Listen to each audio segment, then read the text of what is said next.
రాష్ట్ర వ్యాప్తంగా కూడా క్రిస్మస్ సందర్భంగా అందరికీ కూడా నా హృదయపూర్వకంగా మెరీ క్రిస్మస్ తెలియజేస్తా ఉన్నాను.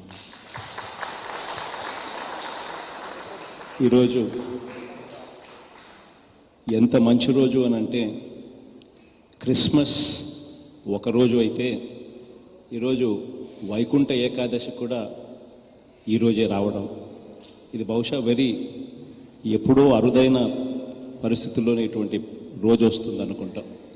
ఇంత మంచి రోజున దేవునికి మహిమ కలగాలని 31 లక్షల ఇళ్ల పట్టాలు కూడా ఈరోజు పంపిణీ చేస్తాము.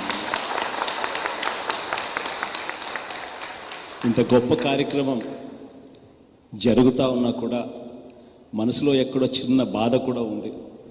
కారణం ఏంటంటే, ఇంత గొప్ప కార్యక్రమం రాష్ట్ర వ్యాప్తంగా కూడా చేస్తూ ఉన్నాను, కానీ మన పులివెందులకు వచ్చేసరికి నిన్ననే ఎవడో కోర్టుకు పోయాడంట.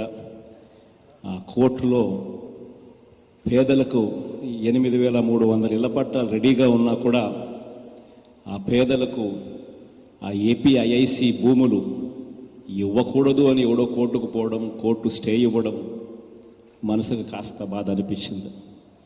త్వరలోనే సుప్రీంకోర్టు దాకా అయినా సరే ఖచ్చితంగా స్టేలు ఎత్తేయిస్తాం. స్టేలు ఎత్తేయించి ఖచ్చితంగా ఇవాళ ఇళ్ల పట్టాలు ఇవ్వలేని పరిస్థితిలో ఉన్న వాళ్ళందరికీ కూడా ఎంత త్వరితగతిన అంటే అంత త్వరితగతిన వాళ్ళకు కూడా ఇళ్ల పట్టాలు ఇచ్చి ఖచ్చితంగా ఇల్లు కూడా కట్టించే కార్యక్రమం కూడా ఖచ్చితంగా జరుగుతుంది.